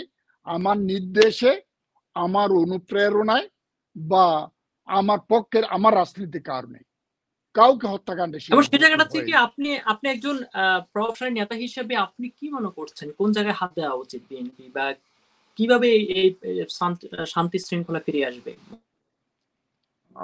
আমি আমি একটু কথা বলি। এই যে মিরেশ্বরাই, এই যে সন্দীপ, ইভেন এমনকি আমার রাউজানে যে হত্যাকাণ্ডগুলো হচ্ছে তার মূল কারণ কি? মূল কারণ হচ্ছে চাঁদাবাজি। মূল কারণ হচ্ছে ব্রিকফিলের টাকা ভাগাভাগি, খালের বালি উত্তোলনের টাকা, মাটি তোলার টাকা, কন্ট্রাক্টরদেরকে কমিশন 70% বড় নেতাকে দিতে হবে, 25% 30% তারা নিজেরা বাগবাটোয়ারা করবে। ওই বাগবাটোয়ারা নিয়ে তারা কেউ কেউ অস্ত্র কিনেছে, ওই অস্ত্র দিয়ে তারা মারতেছে নিজের প্রভাব বিস্তার করার জন্য। এটা হচ্ছে আসল প্রকৃত ঘটনা, কেউ লুকোতে পারবে না। সাধারণ কোনো রাজনৈতিক নেতা বা কর্মীর সাথে কথা না বলে সাধারণ জনগণের সাথে যদি, সাধারণ মানুষের সাথে মিশে যদি আলাপ আলোচনা করা হয়, এই অবস্থাটাই ফুটিয়ে উঠবে। এবং অবৈধ এবং কর্মকাণ্ড, এই সেই জায়গাটা অবৈধ থেকে কর্মকাণ্ড হচ্ছে এই হত্যাকাণ্ডের উৎস। সেই জায়গাটা থেকে আমরা যদি একটু বলে রাখি সেটা হচ্ছে যে সমাধান কোথায় কোথায় সমাধান দেখছেন আগামীতে সমাধান হয়তো হচ্ছে আপনারা চলে আসবে। হুম। এই চাঁদাবাজি গুলো বন্ধ করতে হবে। চাঁদাবাজি যেই নেয়, যে চাঁদাবাজি করছে, সরকারি ঠিকাদার হোক, বালির হুম। মহাল হোক, আর মাটি কাটা হোক, সকল চাঁদাবাজি যদি উৎস বন্ধ হয় তাহলে হত্যাকাণ্ড অধিকাংশ কমে যাবে, অধিকাংশ একেবারে বন্ধ হয়ে যাবে। এই যে মিরাজ যে হত্যাকাণ্ড গুলো হচ্ছে, ওখানেও বালি, চাঁদাবাজি সবগুলি বন্ধ করা হোক। অটোমেটিক কই আগে তো হয়নি, আগে তো বিএনপির কেউ মারা যায়নি। রাউজানে যারা মারা গেছে এটা আমার বিএনপি না, আমি বলতে পারি বিএনপি না। বাট মিরাজ যেগুলো হচ্ছে, অন্য এলাকায় যেগুলো হচ্ছে, এই সন্ত্রাস যেগুলো হচ্ছে, চাঁদাবাজি, দখলদারি, কি দখলদারি, রাজনৈতিক প্রভাব বিস্তারের জন্য কিছু হচ্ছে না এখানে। সত্য ঘটনা যেটা, সেটা হচ্ছে খালের বালু, হুম। প্রশাসনে মনে হয় একটা ভাগ পায়। এগুলো বন্ধ করতে হবে, প্রশাসনকেও বন্ধ করতে হবে। এই খালের বালুর টাকা ভাগ প্রশাসনকে বন্ধ করতে হবে। প্রশাসন নিচ্ছে এটা, সবাই কানাঘুষা করে। প্রশাসন বালির ব্যবস্থা করে দিচ্ছে তারা একটা টাকা নিয়ে, এটা হুম। বন্ধ করতে হবে। মাটি কাটা মাটি কাটা বন্ধ করতে হবে টোটালি। আর কারা সরকারের বিভিন্ন গোয়েন্দা বাহিনী আছে, গোয়েন্দা বাহিনী ভালো বলতে পারে কাদের মাধ্যমে এই সন্ত্রাসগুলো হচ্ছে, কারাই অস্ত্র কিনেছে, বহু অস্ত্র। রাউজানের মধ্যে র্যাব কয়েকদিন আগেও অস্ত্র বা 2 জনকে অস্ত্র সহ ধরেছে, কয়েকজনকে আর্ম সহ ধরেছে, র্যাবে ধরেছে, পুলিশ ধরেনি। এটা আমার কথা হচ্ছে, যদি চাঁদাবাজি বন্ধ হয়, বালু টাকা, মাটি কাটার টাকা, ওই কন্ট্রাক্টর থেকে কমিশন নেওয়া যদি বন্ধ হয়, তাহলে এগুলা এই দ্বন্দ্বগুলো বন্ধ হবে এবং সংঘাত বন্ধ হবে, হত্যাকাণ্ড বন্ধ হবে। না হয় ঠিক এগুলো আমরা যদি বন্ধ না হয়, আমরা এগুলো চলতে থাকবে। সংঘাত বন্ধের জায়গাটা থেকে আমরা আপনাকে প্রশ্ন করব এবং আপনাকে সাজেস্ট করবো, যেটা হচ্ছে আপনার নেতা কর্মী, বিশেষ করে আপনি উত্তর জেলার একটা বিশাল অংশকে আপনি নেতৃত্ব দিচ্ছেন। রাউজানে আপনি আগামী যে সম্ভাব্য প্রার্থী হিসেবে নিজেকে প্রস্তুত করছেন, সব মিলিয়ে আপনার নেতা কর্মীদের প্রতি আপনার মেসেজ কি এবং আপনি কি ধরনের পদক্ষেপ নিতে পারেন একজন আমি নেতা হিসেবে? আমি বলি, আমি আমি আমি তো ইনশাআল্লাহ দল আমাকে মনোনয়ন যদি দেন, অবশ্যই আমি নির্বাচন করব। ইনশাআল্লাহ আমি যদি নির্বাচিত হই, প্রথমে আমি রাউজানের সাধারণ মানুষের ঘুমকে হারাম করব না, কোনো চাঁদাবাজি হবে না, মানুষের জীবনের সাধারণ জানমালের নিরাপত্তা, আমার যে নিরাপত্তা সেই নিরাপত্তাটাই আমি দেব এবং সেটা হোক বলে আমি কামনা করি, সেটাই হোক। আমাকে ভয় করবে না, ভয়ে সম্মান করবে না, আমাকে আন্তরিকতার সাথে আমাকে সম্মান করবে, এটাই আমাকে চাই। আমি ওই প্রভাব বিস্তার করব না যে আমি এখানে কর্মকাণ্ড করব আর কেউ কর্মকাণ্ড করব না, ফজল করিমের মতন এই অবস্থা আমি সৃষ্টি করব না। এখন আবার নতুন ভাবে সৃষ্টি হচ্ছে, এটা আমরাই করব, এখানে আমি কাজ করব, এখানে অন্য কেউ কাজ করবে না, এই মানসিকতা রাউজান থেকে ইনশাআল্লাহ আমি যদি নির্বাচিত হই, দল থেকে মনোনয়ন দিয়ে নির্বাচিত হই, ইনশাআল্লাহ আমি এটা রাউজান মানুষের এই অবস্থার আমি ফিরিয়ে আনবো ইনশাআল্লাহ। এবং অন্যান্য উপজেলার ক্ষেত্রে আপনার পরামর্শ কি নেতা কর্মীদের প্রতি? আমার পরামর্শ হচ্ছে, দীর্ঘ 17 বছরের আওয়ামী স্বৈরাচারকে কেন দেশের মানুষ প্রত্যাখ্যান করেছে, দেশের মানুষ ঐক্যবদ্ধ কেন হয়েছে, তাদের এই স্বৈরাচার ভিত্তিক কর্মকাণ্ড, তাদের সন্ত্রাস, তাদের প্রতি নির্যাতন, সেই অবস্থা দেশের মানুষ দেখতে চায় না। বাংলাদেশ জাতীয়তাবাদী দল শহীদ প্রেসিডেন্ট জিয়াউর রহমানের আদেশে দেশ নেত্রী বেগম খালেদা জিয়া, আমাদের ভারপ্রাপ্ত চেয়ারম্যান দেশনায়ক জনাব তারেক রহমানের নেতৃত্বে বাংলাদেশ জাতীয়তাবাদী দলকে ঐক্যবদ্ধভাবে আমরা আগামী দিনে আমরা এগিয়ে নিয়ে যাব ইনশাআল্লাহ। এবং আমরা চাই বিগত স্বৈরাচারের কর্মকাণ্ডগুলো পরিহার করে নতুনভাবে আমাদের নেতার নির্দেশ মতো আমাদের সবাইকে ঐক্যবদ্ধভাবে কাজ করতে হবে। এই যদি হয় তাহলে হ্যাঁ, ঠিক ওকে জায়গা থেকে যাচ্ছি। জনাব গোলাম আকবর খন্দকার, চট্টগ্রাম 6 আসনের সম্ভাব্য প্রার্থী এবং সেটা প্রস্তুতি গ্রহণ করছেন। আপনি দীর্ঘদিন রাজনীতি করেছেন, অনেক কাঠপুর পুড়িয়ে আজকের এই জায়গায় এসেছেন। আমরা আগামীতে রাউজানের জন্য, বিশেষ করে চট্টগ্রাম উত্তর জেলা এবং রাউজানের জন্য জনাব আকবর খন্দকারকে কিভাবে পাবো, কেমন পাচ্ছি আগামীর সংসদ সদস্য হিসাবে? যদি লাস্ট আমি আবার একটু প্লিজ রিপিট। জি জি, আমরা যেটা হচ্ছে রাউজানের জনগণ প্লাস উত্তর জেলার জনগণ একজন সংসদ সদস্য হিসেবে, একজন যদি আগামীতে আপনাকে মনোনয়ন দেয়, আপনি অলরেডি বলেছেন সে জায়গাটা থেকে আপনার মধ্যে কি আছে যেটা একজন সাধারণ জনগণ আপনাকে ভোট দিতে হবে, কি এমন আছে? আমি আমার রাজনীতি 1965 থেকে এই পর্যন্ত আমি প্রথমে বলেছি, আমার হাতে কোনো রক্ত নাই, আমার কারণে কোনো মায়ের বুক খালি হয়নি, আমার কারণে রাউজানে কোনো অশান্তি সৃষ্টি হয়নি, বা আমার রাজনীতির কারণে। আমার কর্মকাণ্ডে, আমার রাজনীতিতে জনগণের, সাধারণ মানুষের নিরাপত্তা দেওয়ার আমার সেই ইচ্ছা আছে, সেভাবেই আমি কর্মকাণ্ডগুলো পরিচালনা করছি, অতীতও করেছি, এখনো করেছি, ভবিষ্যতে ইনশাল্লাহ বেঁচে থাকলে আমি সেটাই ইনশাল্লাহ করব। আমি জানি রাউজানের আপামর জনগণ আমাকে, আমার রাজনীতি, আমার আদর্শকে অবশ্যই ধারণ করে সবার সাথে আমার যোগাযোগ হয়। আমি সেইভাবে আমি আমার রাজনীতির আমার যে প্রভাব, আমার রাজনীতি প্রভাব, আমার নিজস্ব যে জ্ঞান বুদ্ধি, আমি সেটাকে কাজে লাগিয়ে আমি রাউজান না, চট্টগ্রাম উত্তর জেলার 7টি উপজেলার 9টি পৌরসভাতে আমি সেই কর্মকাণ্ডগুলোই করেছি। সংঘাতের মাধ্যমে শান্তি আসবে না, সবাইকে ঐক্যবদ্ধ করে আমাদেরকে এগিয়ে যেতে হবে। আমি আবারও বলছি, এই সন্ত্রাস হত্যাকাণ্ডর কারণ কি? মূল কারণ হচ্ছে চাঁদাবাজি, মূল কারণ হচ্ছে ব্রিকফিলের টাকা, সরকারের টেন্ডার থেকে কমিশন নেওয়া, বিল্ডিং, রাস্তাঘাট, ব্রিজ নির্মাণ থেকে কমিশন নেওয়া, মাটি কাটা থেকে কমিশন নেওয়া এবং বালি খাল, বালির টাকা থেকে কমিশন নেওয়া। আপনি রাউজান অনেকগুলি ভয়েস ঘুরে বেড়াচ্ছে, ওই ভয়েস গুলা আপনি একটু চেক করলে বুঝে যাবেন।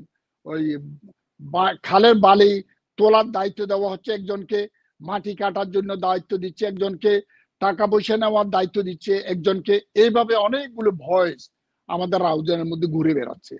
ওগুলো আপনি চেক ভেরিফাই করলে আপনি বুঝবেন এটা। ঠিক আমরা আমরা আমরা চেষ্টা করব জনাব আকবর সাহেব, যখন আমরা বিশেষ করে আমি নির্বাচনের আগে দেশে যাওয়ার পরিকল্পনা আছে, আমাদের ইনচার টেলিভিশন অবশ্যই ইনভেস্টিগেট করতেছে। আর আমরা অলরেডি অনেক স্টাডি করেছি রাউজান নিয়ে, আমরা আগামীতে উত্তর জেলাকে নিয়ে অনেক বেশি স্টাডি করেছি, আমরা হাটাজারিকে নিয়ে স্টাডি করেছি, মিরেশ্বরায়, সন্দ্বীপ, সব জায়গা নিয়ে আমাদের কাজ চলছে। আমরা আগামীতে হয়তো বিভিন্ন এমপি প্রার্থী চট্টগ্রামের বিভিন্ন অঞ্চলে আমরা নিয়ে আসবো, অবশ্যই আমরা সেটা নিয়ে কাজ করছি। আমরা তারল্য নির্ভর রাজনীতি যাব, আপনার প্রত্যাশা। আপনি আপনার ক্যারিয়ার দেখে আমার কাছে খুব হিংসা হচ্ছে, যদি আমি রাজনীতিবিদ না, রাজনীতি ফিরে আসার আমার সুযোগ নেই এবং কখনো রাজনীতি করব না, সাংবাদিক হিসেবে থাকবো, শুধু আপনাদেরকে নিয়ে কথা বলবো, আমাদেরকে নিয়ে কথা বলার সুযোগ নেই। তো সেই জায়গাটা থেকে এই জায়গাটা থেকে আপনি একজন রাজনৈতিক নেতা, আপনার বিশাল একটা রাজনৈতিক প্রজ্ঞা, অভিজ্ঞতা বা মাঠে আপনার বিচরণ সব মিলিয়ে তারুণ্য নির্ভর রাজনীতি, আগামী রাজনীতিকে কিভাবে দেখছেন এবং ভবিষ্যৎ কি হতে চলেছে বাংলাদেশে, কেমন চান? আনডাউটেডলি তারুণের অংশগ্রহণ বাংলাদেশের উন্নয়নের জন্য এটা একটা বিশেষ অবদান রাখবে বলে আমি মনে করি। তরুণ, প্রবীণ, নবীন, প্রবীণের সমন্বয়ে বাংলাদেশের সকল কর্মকাণ্ড চলা উচিত বলে আমি মনে করি। সরকার হোক, প্রশাসন হোক, রাজনীতি হোক, সমাজ উন্নয়ন হোক, প্রত্যেকটি অবস্থানে প্রবীণের সাথে প্রবীণের অংশগ্রহণের মাধ্যমে সফলতা আসবে, এর কোনো বিকল্প নাই। কারণ আমরা আজকে দীর্ঘ রাজনীতি, আমি ক্লাস 5 থেকে একটি পলিটিক্স করে আসতেছি। সেই সময় আমি পূর্ব পাকিস্তান ছাত্র ন্যাপসু মেনন গ্রুপ করেছি। এই মেনন গ্রুপ করে আমি বাংলাদেশ স্বাধীন হলো, স্বাধীনতার পরে আমি আর রাজনীতি করিনি, সরাসরি আমি শহীদ প্রেসিডেন্ট জিয়াউর রহমানের আদর্শে বাংলাদেশ প্রথমে জাগদল করেছি। জাস্টিস সাত্তারের নেতৃত্বে জাগদল করা হয়েছিল। জাগদলের পরে আমি শহীদ প্রেসিডেন্ট জিয়াউর রহমানের নেতৃত্বে বিএনপি করেছি। আমি বলতে চাচ্ছি, পর্যায়ক্রমে আমরা রাজনীতি করে যাচ্ছি, এখন আমাদের একটা বয়স হয়েছে। আমাদের পরের অবস্থানটা কারা ধরবে? আমাদের ইয়ংরাই ধরবে। নবীন, প্রবীণ, নবীনের সাথে প্রবীণ, প্রবীণের সাথে নবীন যদি আসে, তারও ট্রেন আপ হয়ে উঠলো। আবার হঠাৎ করে যদি নবীনরা যে তারুণ্য, তরুণদেরকে সমগ্র কি বিষয়ে যদি ইনভলভ করা হয়, সেটাও আবার বেঁচতে যাওয়ার সম্ভাবনা থাকবে। নবীন প্রবীণের সমন্বয়ে আগামী দিনে সবাইকে কাজ করতে হবে, আগামী দিনের নেতৃত্ব সৃষ্টি করতে হবে। তারা শিখবে, তরুণরা, নবীনরা শিখবে, তারা ম্যাচিউর হবে। আমরা একসময় ম্যাচিউর ছিলাম। আমরা যখন 70-এর মুক্তিযুদ্ধ চলাকালীন, তখন আমরা এফসু করতাম, আমরা তখন রাজনৈতিকভাবে অত সচেতন ছিলাম না। পরে আস্তে আস্তে ইউনিভার্সিটি থেকে বের হওয়ার পর থেকে পরে আস্তে আস্তে প্রতিদিন কর্মকাণ্ড, ব্যবসা বাণিজ্যের পাশাপাশি অ্যাক্টিভলি পলিটিক্স করে আসছি। আমি কোনো সময় এমন নয় যে ব্যবসা বাণিজ্য করেছি বা চাকরি করেছি, রাজনীতি করিনি। যেখানে যে অবস্থায় ছিলাম অ্যাক্টিভলি পলিটিক্স করে আসছি। 1965 থেকে অ্যাক্টিভ পলিটিক্স করে আসছি। অ্যাক্টিভ পলিটিক্স করে এসে আমরা আমাদের একটা বয়সের এক পর্যায়ে আমরা এসে পৌঁছেছি। সুতরাং আমরা বুঝতে পারছি আমাদের পরবর্তী জেনারেশন যদি রেডি না হয় তাহলে ভবিষ্যতে নেতৃত্ব কোথায় যাবে। সুতরাং সেই কারণে নবীন প্রবীণের সাথে সমন্বয় করে আগামী দিনের নেতৃত্ব ঠিক করতে হবে। এবং সেই সেই আশা আমরা প্রত্যাশা ব্যক্ত করি। অবশ্যই আমরা চলে যাব ঠিক ইনসাইট টেলিভিশনকে নিয়ে। আপনি সময় দিয়েছেন, খুবই ব্যস্ত মানুষ দাদা, আপনাকে পেয়েছি আমরা খুবই বিশেষ করে আমরা টক শোতে আসার আগে যে পরিমাণ স্টাডি করতে হয়েছে, আপনাকে অনেক পিডিএফ পাঠিয়েছি, লিঙ্ক পাঠিয়েছি, আপনি পড়েছেন, আমিও পড়ছি। খুবই কঠিন, আপনার মতো এরকম একদম বিজি নেতার পক্ষে অনেক কঠিন টক শোতে আমাদেরকে সময় দেওয়া, তারপরেও দিয়েছেন। একজন সাংবাদিক হিসেবে, একজন উদীয়মান, চেষ্টা করছি যে আমরা ইনসাইট টেলিভিশন তথা আমাদের মুখোশ আগামীতে কাজ করার জন্য বিশেষ করে জার্মান থেকে চেষ্টা করছি। ইনসাইট টেলিভিশনের প্রতি পরামর্শ কি, কেমন লাগছে আজকে টকশোতে এসে? ইনসাইট টিভি আমি কোনো টক শোতে অংশগ্রহণ করি না নর্মালি। তো আমি ইনসাইট টিভির এই টক শোতে আমি অংশগ্রহণ করে আমার খুবই ভালো লেগেছে। আসলে দেশের সমস্যা, এলাকার সমস্যা, সমাজের অবস্থান সবকিছু বিভিন্ন জনের মাধ্যমে যদি শেয়ারিং হয় এবং সেটাও যদি প্রশাসন যদি অবগত হন তাহলে সেইগুলি প্রশাসন পরবর্তীকালে সেটার রিয়েকশন প্রকাশ করতে পারে, প্রয়োজনীয় ব্যবস্থা নিতে পারে। এই ব্যাপারে ইনসাইট টিভি আনডাউটেডলি একটা গুরুত্বপূর্ণ অংশ হিসেবে থাকবে। আর ইনসাইট টিভি যদি, আমার কথা হচ্ছে নিটলি প্রতিটি এই শোগুলি হওয়া উচিত এবং সবার অংশগ্রহণের মাধ্যমে এটাকে বাস্তব আসল সমস্যাগুলি ফুটে তোলা উচিত বলে আমি মনে করি এখানে। আর ইনসাইট টিভি ভালো ভূমিকা পালন করছে। আমি নিজের পক্ষ থেকে ইনসাইট টিভি আর ম্যানেজমেন্ট, বিশেষ করে আপনার এবং সবাইকে আমি আমার অভিনন্দন জানাচ্ছি এবং ইনসাইট টিভির শ্রোতা দর্শক সবাইকে আমি ধন্যবাদ জানাচ্ছি। ধন্যবাদ দাদা, আমরা ঠিক একবারে শেষ পর্যায়ে এসে গেছি। আপনাকে আমরা আরো বেশি পাবো আগামীতে, বিশেষ করে নির্বাচনের আগে আপনাকে আমরা খুব ভালো করে পাবো আশা করি, এবং আমরা আমাদের টিম পাঠাবো আপনার সাক্ষাৎকারের জন্য। আপনার রাও জানে, আমাদেরকে যদি একটু দাওয়াত দেন তাহলে আমরা হয়তো আর তাড়াতাড়ি পাঠাবো টিমটা। তো না দাওয়াত দিলেও পাঠাবো। সব মিলিয়ে আপনার আজকের এই সময়টা অসাধারণ ভালো লেগেছে, এবং আপনার সাথে কথা বলি আমার সবচেয়ে একজন সঞ্চালক হিসেবে আমার যে জিনিসটা ভালো লেগেছে, টকশোর বাইরের কথা যদি বলি তাহলে আপনি সত্য কথা বলার, বিশেষ করে স্পষ্ট কথা বলেছেন, এবং স্পষ্ট কথাগুলো আমার কাছে চমৎকার লেগেছে। আগামী দিনে তারা যদি এভাবে স্পষ্ট কথা বলে তাহলে হয়তো আমাদের পক্ষ টকশোর ক্ষেত্রে হয়তো নীরব থাকতে হয়, না হলে তো আমরা বিতর্কে জড়াইতাম। তার সব মিলিয়ে আসলে টকশোটা আমার কাছেও মোটামুটি ভালো লেগেছে, এবং আমার দর্শকদের কাছে কেমন লেগেছে সেটা জানি না, অবশ্যই দর্শক সেটা বিবেচনা করবে এবং কমেন্টস করবে। সব মিলিয়ে আজকের জায়গা থেকে আমরা 1 মিনিট আপনাকে সময় দিব দাদা। 1 মিনিটের মধ্যে আপনি আপনার দর্শক, আপনার নেতা কর্মী শুভাকাঙ্ক্ষী এবং আপনার দলীয় কর্মী যারা সমর্থক আপনার পাশে আছেন বা থাকবেন ভবিষ্যৎ, তাদের প্রতি আপনার মেসেজ অনলি 1 মিনিটের মধ্যে। আমার একটাই মেসেজ হচ্ছে, সেই মেসেজটা হচ্ছে দীর্ঘ 17 বছর আমরা আন্দোলন সংগ্রাম করেছি স্বৈরাচারের বিরুদ্ধে। যে ইস্যু নিয়ে আমরা করেছি সেই সব ইস্যু যেন আমরা ক্রিয়েট না করি। আমরা শহীদ প্রেসিডেন্ট জিয়াউর রহমানের আদর্শে, দেশনেত্রী বেগম খালেদা জিয়া, আমাদের দলের ভারপ্রাপ্ত চেয়ারম্যান দেশনায়ক জনাব তারেক রহমানের নেতৃত্বে বাংলাদেশে একটি নতুন বাংলাদেশ গড়তে পারি, যেন সবাই ঐক্যবদ্ধভাবে আমরা থাকবো ইনশাআল্লাহ। সবাইকে নিয়ে আগামী দিনে সকল কর্মকাণ্ড থাকবে ইনশাআল্লাহ।